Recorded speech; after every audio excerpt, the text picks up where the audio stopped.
hyperspectral imaging, unlocking the spectrum of insights with recent research works. So my session will be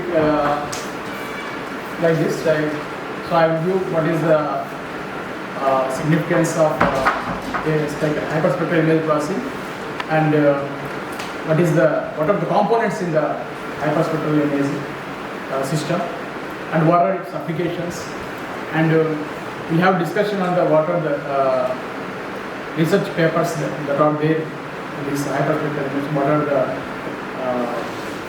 contents in that one, and what are the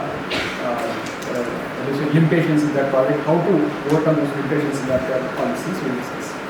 So first you can see the definition. Coming to definition of hyperspectral imaging. What is hyperspectral imaging? Hyperspectral imaging refers to a technology that captures and processes information from across the electronic magnetic spectrum, covering a wide range of wavelengths. So have understood this one? What definition? This technology, it covers wide range of wavelengths. What it means, wide range of wavelengths? What are the previous methods of image processing system?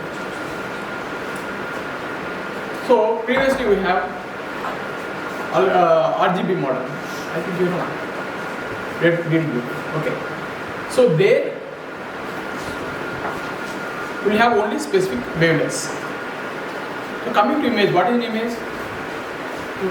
Image is a two-dimensional function, and where image consists of pixels. So each pixel will have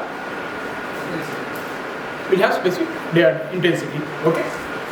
So first method is RGB. Second one is multispectral imaging. Third one is hyperspectral imaging. Okay. So unlike traditional imaging, for image processing we are going for three methods. First one is RGB, second one is multispectral, third one is hyperspectral. See, unlike traditional imaging, which typically involves the bands like red, green and blue, already you know. Hyperspectral imaging captures data in narrow and continuous spectral bands. See here, this is the difference between multispectrum and hyperspectrum. Hyperspectrum will have continuous wavelengths, whereas multispectrum will also have different spectrum of bands, but not continuous. It is symmetric. So you see here, this is hyperspectral imaging, where every length of image is captured. You can see all the colors in that image. Each pixel will have different color. That particular color is also captured by this hyper imaging system.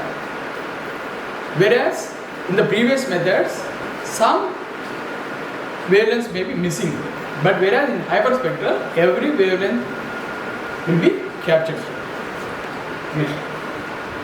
See here, hyperspectral imaging captures wavelengths from 250 nanometers to 15,000 nanometers and thermal infrared. So wide range of spectrum is there in what is this one? Hyperspectral imaging. Whereas you see here, the previous one, only some spot of the spectrum is there. That is from 380 nanometers to the 750 nanometers. Whereas here in bottom you can see hyperspectral image captures or imagine as from 250 nanometers to 15,000 nanometers, where every length is captured. See here, first one already said RGB, second one is multispectral, next one is hyperspectral. So RGB is so that in between these two, so every pixel is represented by red RGB model, okay, red, green, blue. Whereas multispectral, it will have bands which is of discrete one. Whereas hyperspectral, you see, it is continuous where every wavelength is captured. Whereas in multispectral, since it is discrete, some wavelength may be missing. Wavelength of image may be missing. Whereas in hyperspectral, every wavelength of image is captured.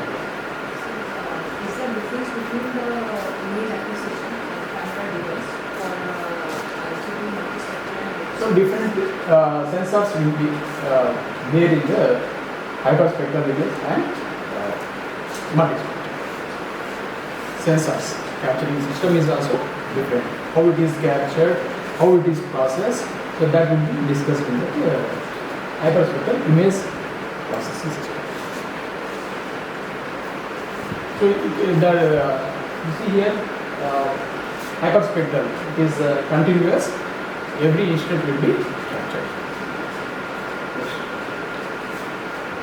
See here, hyperspectral multispectral is similar, so set of bands will be there, but where it is discrete, where it is continuous spectrum is there. You can observe the difference between these two. Continuous spectrum. So these are some applications you can note it here, where this hyperspectral imaging is used. It is used in agriculture.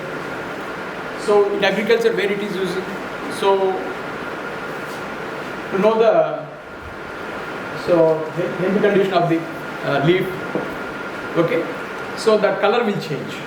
So you have to know the specific color. So in the previous methods, some part of the color may be missing, whereas here, since it is continuous spectrum, that color will be identified. So important crop health, yield production, resource optimization, and next application is remote sensing. So that is environmental monitoring, disaster management, geological exploration, and imaging, medical field also. You can see here, it is used for detection of diseases, surgical guidance, pharmacokinetics. See here, in medical images also, you have to know the exact color of the tumor or like that, so to diagnose the disease or disease. So these are some applications. Next. So what are the applications? So in medical field it is using, agriculture is using, and remote sensing also. This type of hyperspectral imaging system is being employed. See here, this is the hyperspectral imaging system or hyperspectral image design flow. You can say that how it is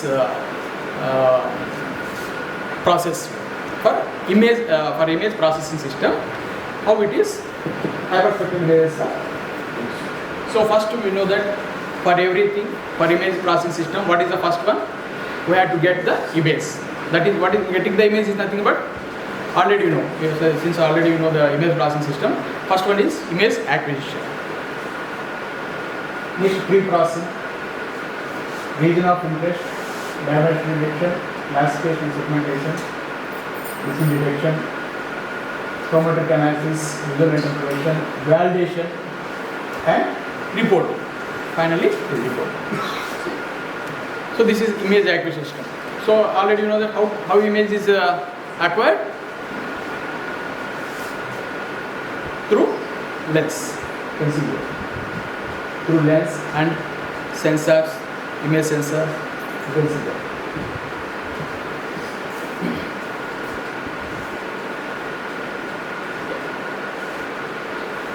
So this is general acquisition, general image acquisition. In digital imaging, you see a color filter array or color filter magic. Color filters is used for the pixel sensors of image to capture the color information. See here, after lens, you are using the CFA. What is CFA? Color filter array. What is the use of that color filter array? To capture the color information of the image.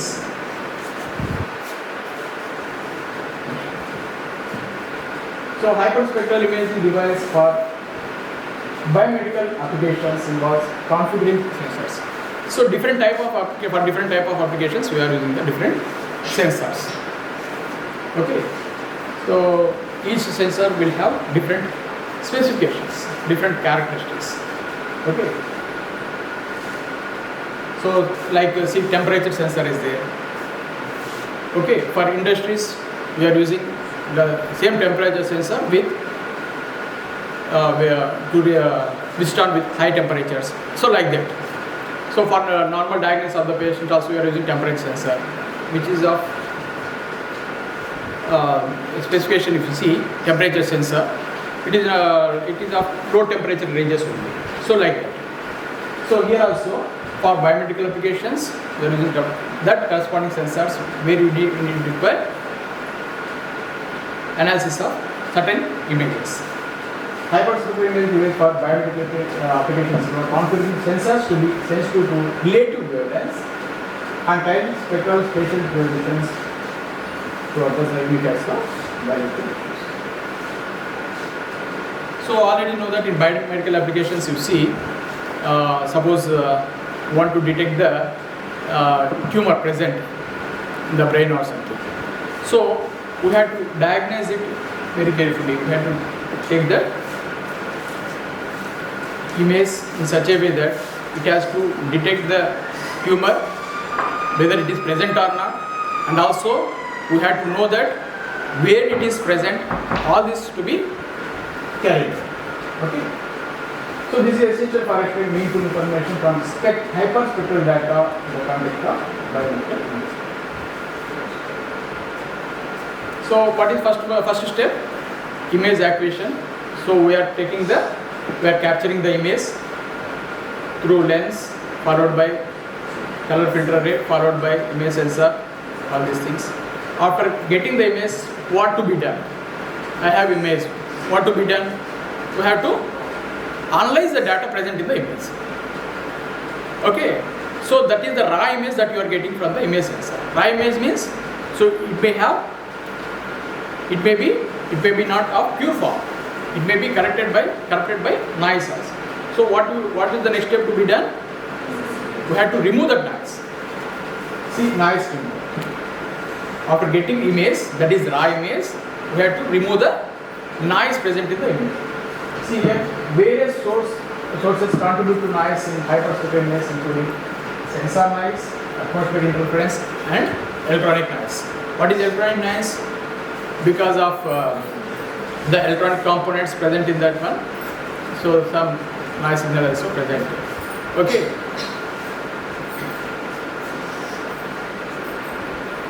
So I think already all of you know what is an oscillator. What is an oscillator? What is the input signal? Huh? There is no input signal, but so output will be there. So that small signal is that is but noise signal. That is amplified and further amplified to reach that, to get oscillation.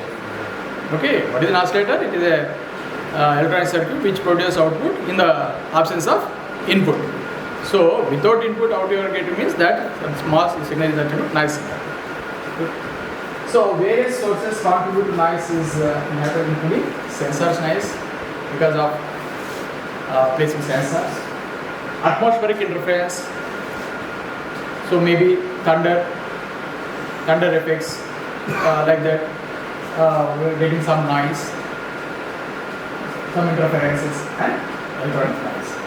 So filtering techniques such as median filtering, Gaussian filtering, or wavelength denoising are applied to reduce noise by present relevant spectral information. Okay. So what is filter? Filter is nothing but filter is an electronic circuit to remove the noise. So what are the different filtering techniques? See, median filtering, Gaussian filtering, or wavelength denoising to reduce the noise.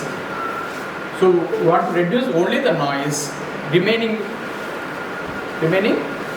only the spatial information. Okay. Next. So what is the third block that is present in the hyperspectral image processing system? Is smoothing. Smoothing techniques are employed to reduce the impact of random noise and enhance the overall signal to noise ratio. So normally if you go for image enhancement, we speak of two terms. What are those two terms? Peak signal to noise ratio, and second one is mean square error.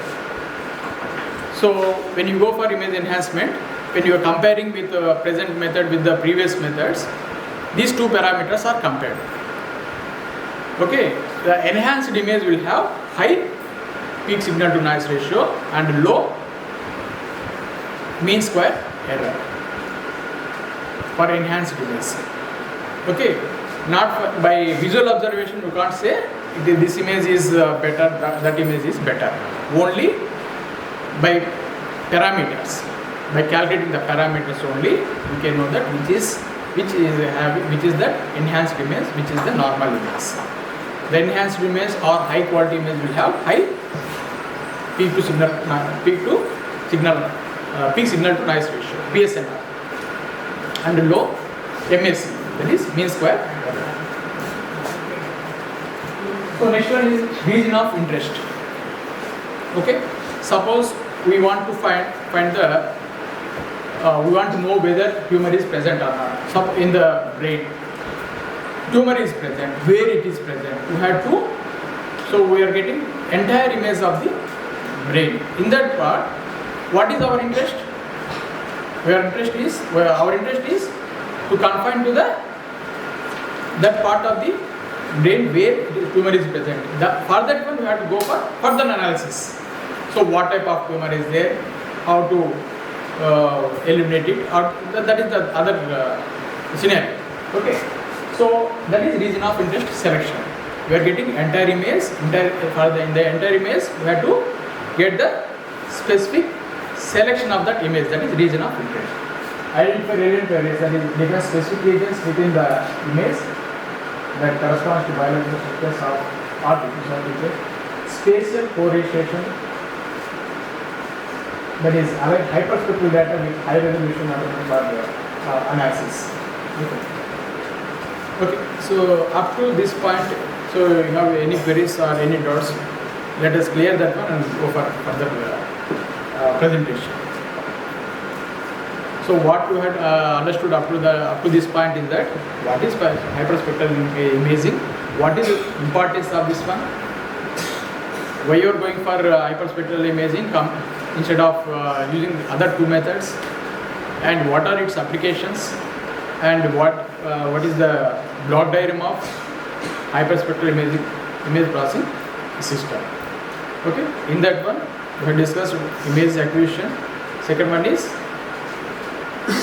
what is second one? Pre-processing. Third one is smoothing. Next one is region of interest.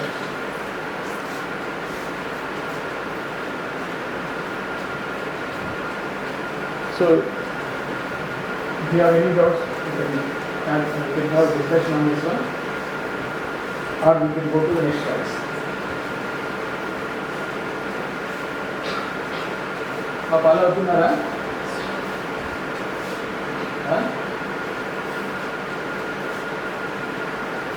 ఏవైనా కానీ teacher కాబట్టి teacher లాగా చెప్తుంటారు అన్నమాట. అర్థం కాబట్టి మన ముందు dimensionality reduction. What is dimensionality reduction?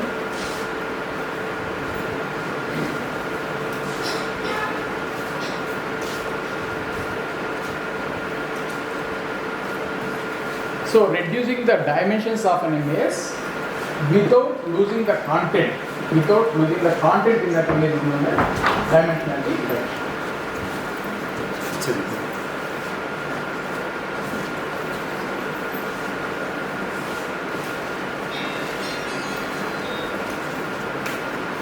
See, the process of reducing number of pixels or features in an image while retaining its essential information characteristics. So I have understood what is dimensionality, reducing the dimensions of an image without losing its information in the image. The process of reducing number of pixels in an image while retaining its essential information and characteristics. So what is the purpose of dimensionality reduction? Why you are going for dimensionality reduction? To reduce the storage. To reduce the storage, we are going for dimensionality reduction.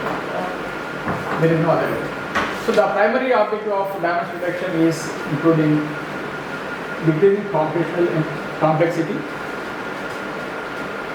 mitigating noise, and with more efficient storage and analysis. Next is feature extraction. What is feature extraction?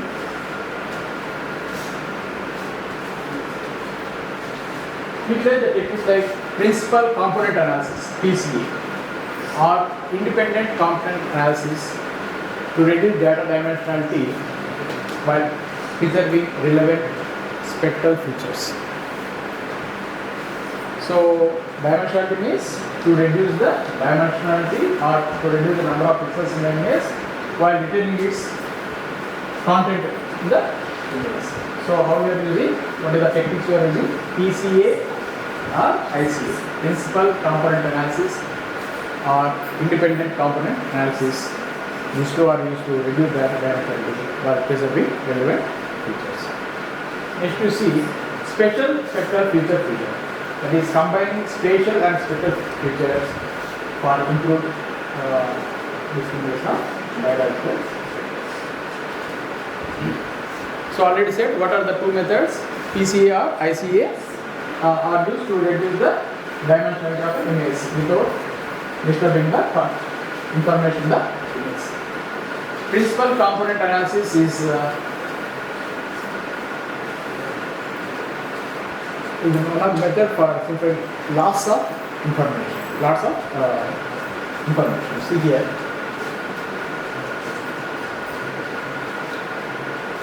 OPCA was principal component analysis.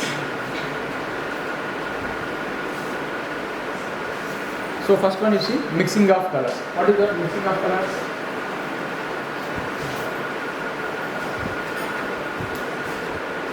Think of your colors as mixed together in a complex way.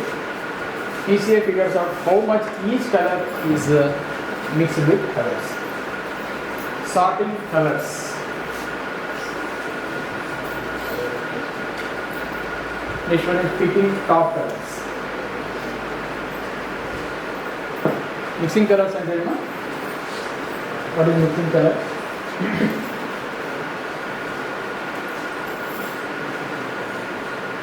PCA, ICA. Principal component analysis. One is mixing colors, sorting colors, picking top colors.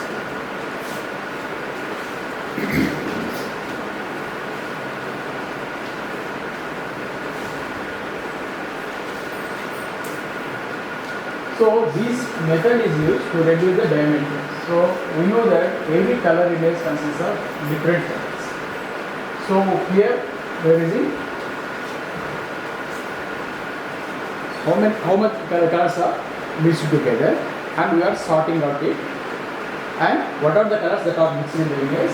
And we are separating the colors, and we are taking only the top colors, because that is having high impact on the entire image. So I have understood. One thing is we have to reduce the dimensionality of the image. How we are reducing the dimensionality? Suppose if it is that board consists of red color only, even though it will have some other colors embedded in it, the major component is red only. So we have to see what are the colors that are missing. Okay, and second one is sorting out. What are the colors? The red and some yellow or whatever. The major component is red. Next you see picking top colors. So you get to choose how many colors you want to keep. PCA helps to keep the most important ones. Okay.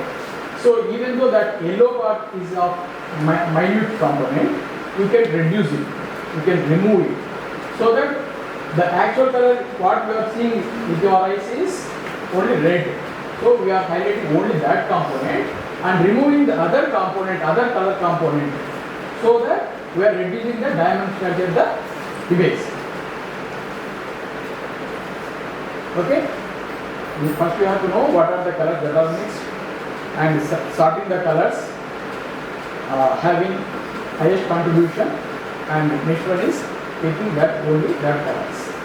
This is one method of reducing the dimensionality of image. So we know that color image will have different color components. So we apply now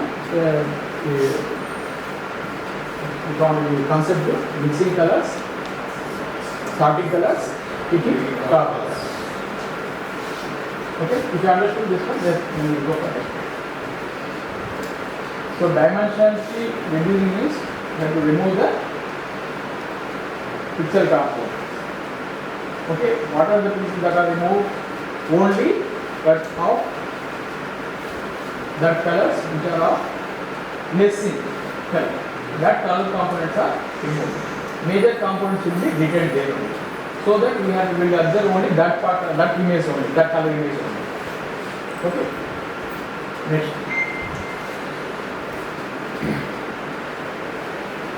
Next, changing the picture. Now instead of using all the colors, you can choose them only once. It's like creating a new simple picture that still captures the main ideas. Understanding a new picture and magic of simplification. What is this one? You see, the magic is that this is simplest thing that without losing the important stuff. It's like having secret decoder that is which colors matter the most. Same thing. What already I have explained.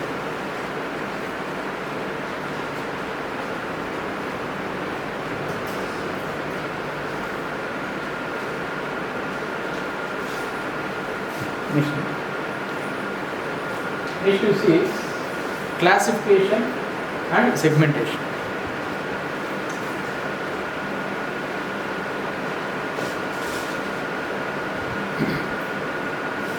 So what is classification? Classification is the task of assigning predefined labels or categories to objects or data points based on their features or characteristics. Segmentation is the process of partitioning image or data set into distinct, meaningful and homogeneous regions based on certain criteria.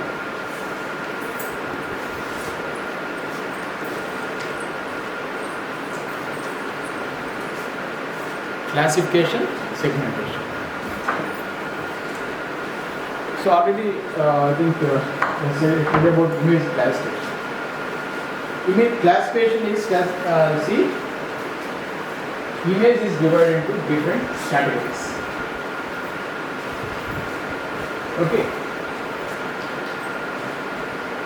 So like you see in a class, so we can classify some boys and girls. Okay, boys is one class and second one girls is another class. Here also you see we are in the image of one type or categorized as one class, images of other category classed as other class. That is image classification. Like in a normal lecture class, boys and girls are classified. Here also images of same features are taken as one class and other images are taken as other class. Whereas segmentation, you see, segmentation is nothing but partitioning image into different parts. Segmentation, classification. We are classifying the objects. We are differentiating the objects.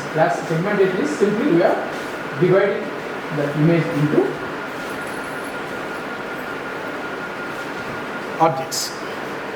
We are classifying objects. We are dividing the objects. Segmentation, the process of partitioning image into meaningful and homogeneous data certain